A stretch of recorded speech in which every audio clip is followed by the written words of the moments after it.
Magandang araw sa inyong lahat.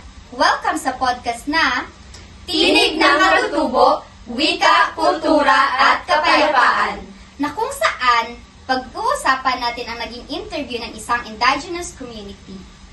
Yes, and today, parang sharing session lang ito. Lahat kami ay magsishare ng aming insights and reflections. So para mas maintindihan nyo, isi-share muna namin yung highlights ng interview namin. Ngayon, panoorin natin ang aming panayam mula sa isang indigenous people, particular sa Tiguahanan tribe, si Ginoong Eugene Mansandong. Okay, so magandang gabi sa inyong lahat. Kami ay ang mag-aaral na galing sa Bukidnon State University. Kami ay magsasagawa ng pananaliksik tungkol sa papel ng wika at kultura sa pagbuo ng mapayapang lipunan sa inyong komunidad.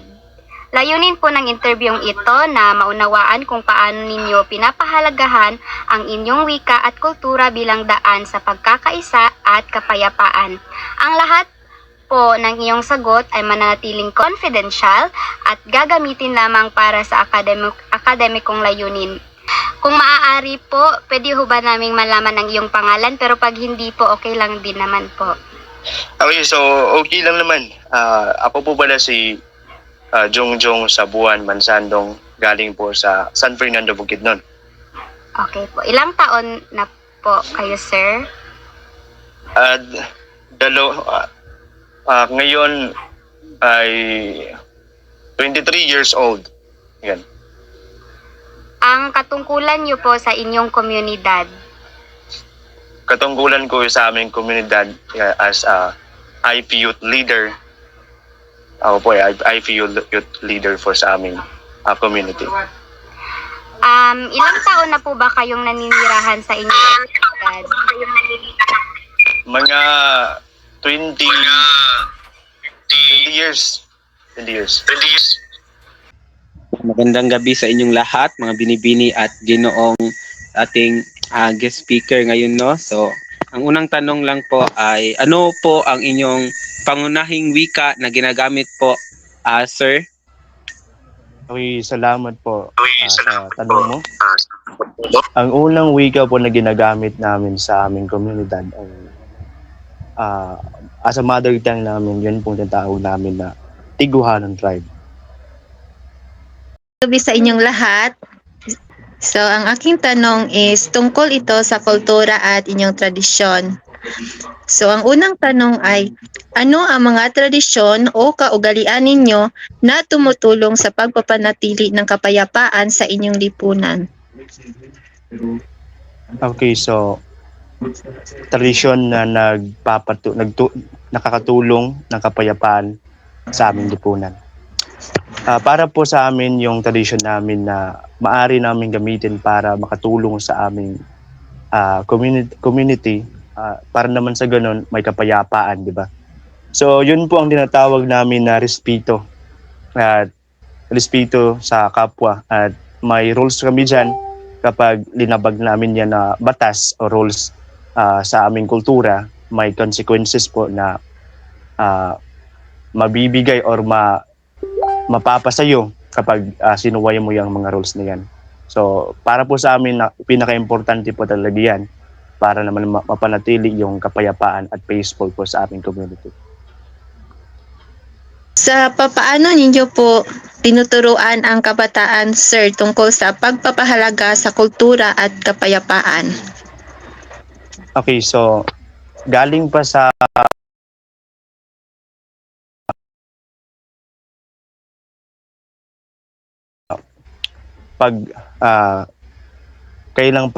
pagkabata, tinuturuan namin ang mga kabataan na alamin yung mga kultura, mga tradisyon, para naman sa ganun sila naman yung maaari lang gampanan ang mga tradisyon at mga rules, para naman sa ganun kung saan sila pumunta, hindi din makakalimutan yung mga Ayun lamang po ang aking katanungan.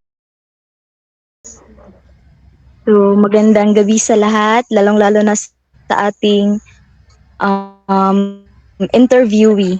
So, ang sunod naman natin ng mga tanong ay, ito ay tungkol sa pamumuno at komunidad. So, ano ang papel ng mga nakatatanda o leader sa pagpapanatili ng kaayusan at kapayapaan po? Okay, so base po sa tanong mo, ano ang papel ng leader or matanda sa community para mapanatili ang kapayapaan? Okay, para po sa mga elder or para sa mga dato elder po sa aming community.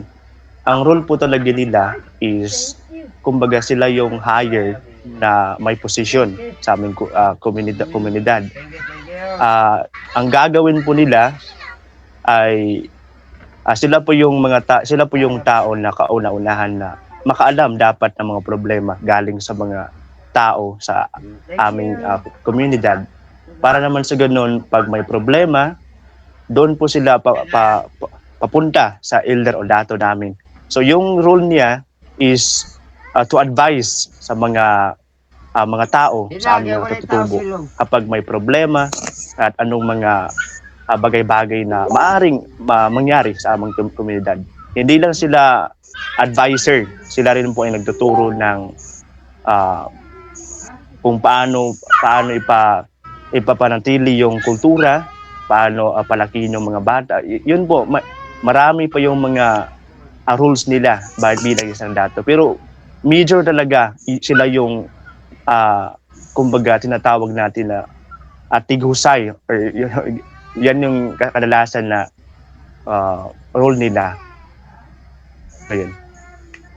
Magandang gabi po sa inyong lahat, lalo-lalo na sa iyo, sir. Ano ang inyong ginagawa upang mapanatili ang inyong identidad at kapayapaan? Okay, so ano ang aming gagawin para mapanatili ang aming identidad at kapayapaan? So, bilang isang katutubo na kapag tungtong na dito sa kolehiyo, para po sa amin na pinaka-importante po talaga na mapanatili yung aming identity at layunin sa katutubo is dapat hindi namin makalimutan yung mga basic na mga paraan like the traditional way. Pinaka-importante doon is ang aming kultura at ang aming sariling wika dahil para po sa amin yun po yung pinakamahalaga dahil kahit saan kami pupunta, ang pinakamahalaga doon, hindi namin makakalimutan kung saan, kung ano, at kung saan kami nanggaling bilang isang katutubo.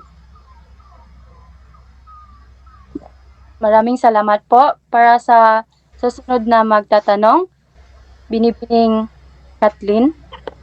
Thank you, sir. So, para sa last question, ano ang mensahe ninyo sa ibang komunidad tungkol sa kahalagahan ng wika at kultura?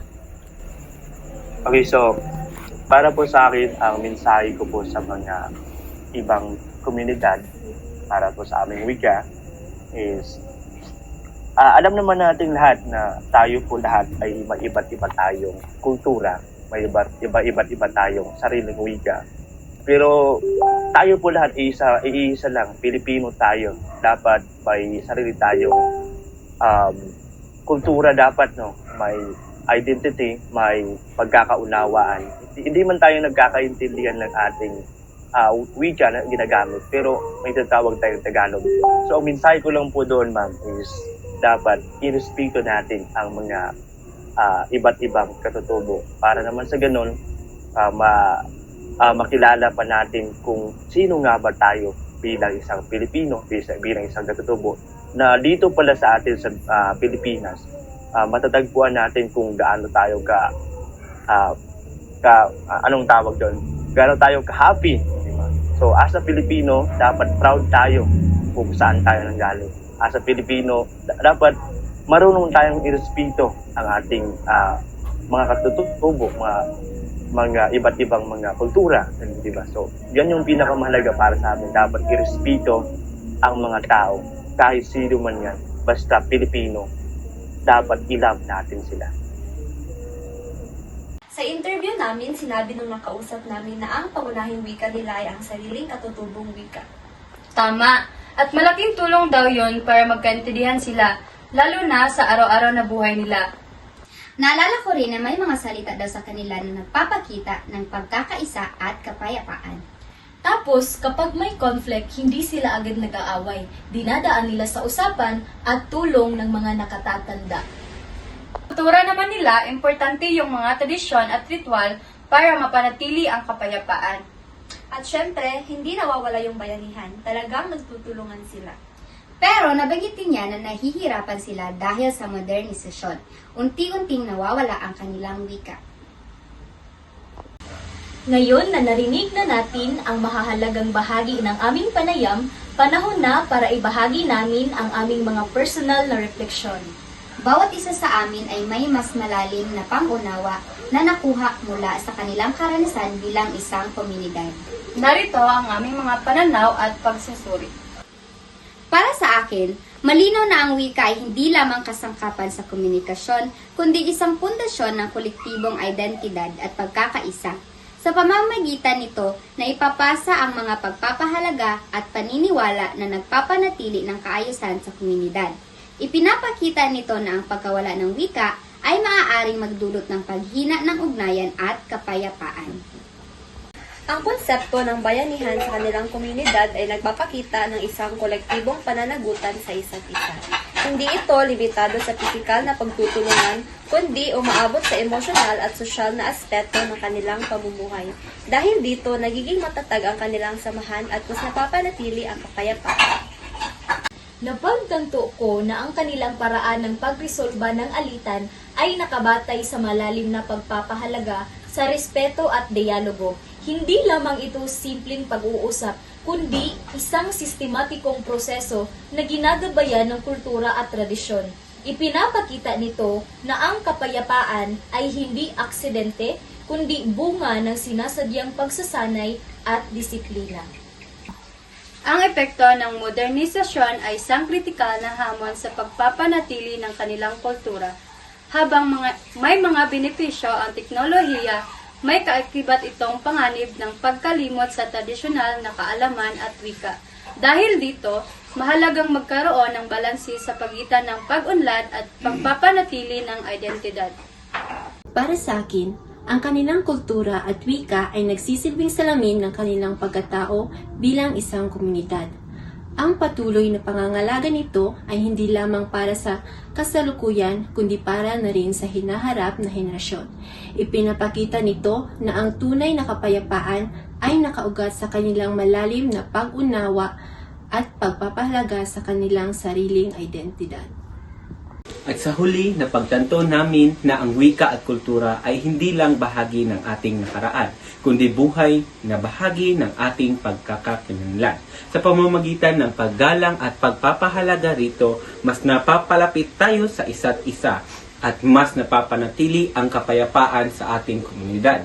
Sana ito ay magsilbing paalala na ang bawat kultura ay may kwento at dapat pakinggan at higit sa lahat, ito'y ingatan. At dito nagtatapos ang aming podcast. Ito ang Tinig ng Katutubo, Wika, Kultura at Kapayapaan.